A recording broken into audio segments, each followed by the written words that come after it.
और छत्तीसगढ़ की खबरों की तरफ चलते हैं। रायपुर से बात करते हैं। टीएस सिंहदेव का पंचायत मंत्री पद से इस्तीफा।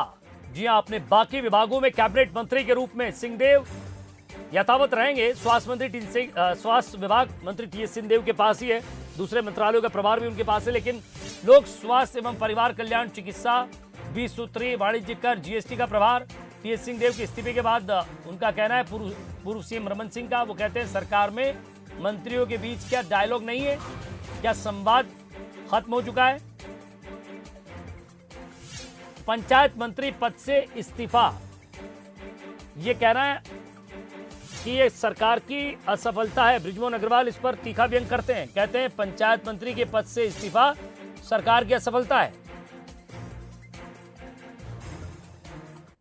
टीएस सिंहदेव जी इस सरकार के दूसरे नंबर के मंत्री हैं और वो ऐसे मंत्री हैं जिन्होंने सरकार को यहाँ तक लाने में, यानी जो सफलता मिली है उस पर एक महत्वपूर्ण भूमिका निभाई थी। वो भूमिका थी जन घोषणा पत्र के क्रियान्वयन के अध्यक्ष के रूप में। आज वो निराश हैं, हताश हैं, धैर्य की सीमा मेरी टूट गई। यदि भार साधक मंत्री को ये कहना पड़े किसी सरकार में कि मेरी धैर्य की सीमा टूट चुकी है और मैं इस पद को धारण नहीं कर सकता, जिसका मतलब ये है कि सरकार में मंत्रियों के बीच और मुख्यमंत्री के बीच क्या स्थिति है, किस प्रकार डायलॉग नहीं है।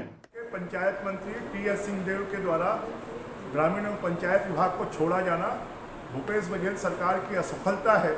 उन्होंने जो आरोप लगाया कि गरीबों के घर छीनने का काम भूपेश बघेल सरकार कर रही है। मनरेगा से लोगों को जो राहत मिलनी चाहिए वो राहत देने का में नाकाम रही है भूपेश बघेल सरकार। साथ में भूपेश बघेल सरकार इस बात पर भी नाकाम रही है कि आदिवासियों के लिए जो पेशा कानून लाना चाहिए उसमें भी नाकाम रही है। और जो आरोप लगातार हम लगाते रहे हैं कि गरीबों का घर छीनने वाली सरकार है, भ्रष्टाचारी सरकार है और जो जन घोषणा पत्र है उसको पूरा नहीं हो पा रही है, इसलिए उन्होंने पंचायत और ग्रामीण विकास विभाग छोड़ा है। और ज्यादा बातचीत के लिए हमारे संवाददाता कुलेश्वर पांडे सीधे हमारे साथ जुड़ रहे हैं। कुलेश्वर, पंचायत मंत्री पद से इस्तीफा, इसके पीछे प्रमुख वजह क्या है और खुद टीएस सिंहदेव की तरफ से कोई बाइट, कोई वर्जन इस पर आता है उसके बाद?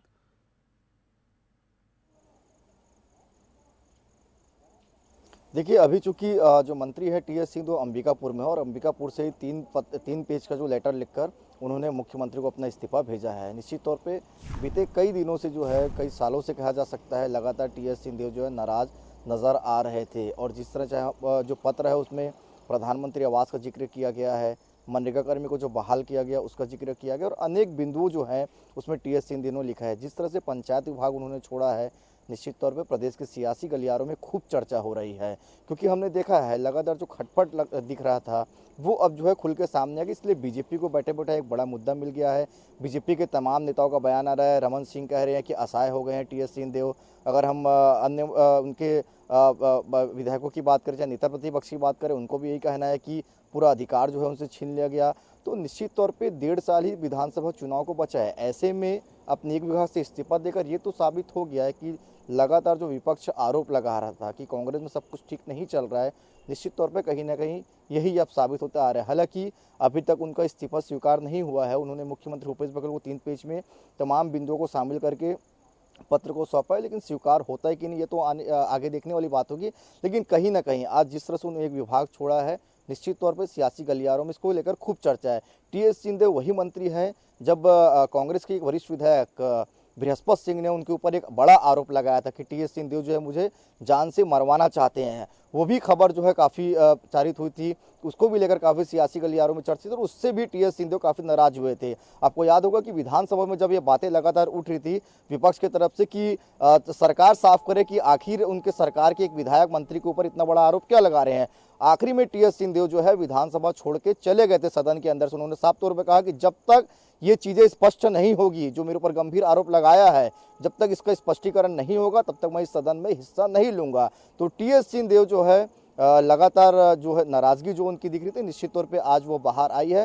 हालांकि अभी उन्होंने अपने इस्तीफा को भेज दिया, लेकिन स्वीकार होगा कि नहीं होगा ये आने वाला वक्त बताएगा। लेकिन कहीं ना कहीं इसे लेकर सियासी गलियारों में खूब चर्चा हो रही है। जी। कुलेश्वर, एक महत्वपूर्ण बात यह कि अपने उस 3 पेज के लेटर में साफ तौर पर कहते हैं विभाग में राशि नहीं आ रही है, विभाग में बाकी लोगों का दखल है, ऐसे में काम करना मुश्किल है और जो योजना है चाहे वो राज्य सरकार की हो केंद्र सरकार की हो, उनको फलीभूत नहीं कर पा रहा हूं।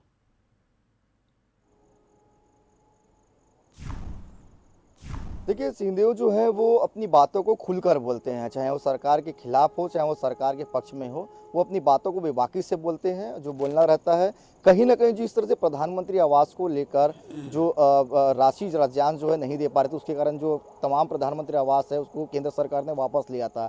साथ ही मनरेगा कर्मियों का लंबा हड़ताल चला था। उस पत्र में एक लाइन का ये भी जिक्र है कि मनरेगा कर्मियों को जो हड़ताल है वो साजिश के तहत कराया गया था। तो बहुत से आरोप भी हैं, बहुत सी नाराजगी भी उस पत्र में दिख रही है। लेकिन मैंने कहा ना कि जो लगातार जो टीएस सिंहदेव की नाराजगी दिख रही थी, आज वो खुल के आया, क्योंकि ठीक 1.5 साल विधानसभा चुनाव को बचा है और ठीक इसके पहले अगर कोई वरिष्ठ मंत्री, क्योंकि छत्तीसगढ़ में सरकार बनाने में टीएस सिंहदेव को भी एक अहम रोल रहा था। जो जन घोषणा पत्र बनाए थे उनके जो बिंदुओं जो है टीएस सिंहदेव ने भी तय किया था, कहीं ना कहीं कांग्रेस सरकार की एक बड़ी जीत मिली। और ठीक फिर विधानसभा चुनाव के पहले वो एक विभाग छोड़ देते हैं, तो निश्चित तौर पर आने वाले समय में कहीं ना कहीं कांग्रेस को इसका नुकसान भी हो सकता है, क्योंकि बीजेपी अब इसको एक बड़ा मुद्दा बना रही है। जिस तरह से लगातार बीजेपी नेताओं का बयान सामने आ रहा है कि टीएस सिंहदेव असहाय हो गए हैं, मंत्रियों को काम करने नहीं दिया जा रहा है, बहुत से ऐसे आरोप हैं बीजेपी के।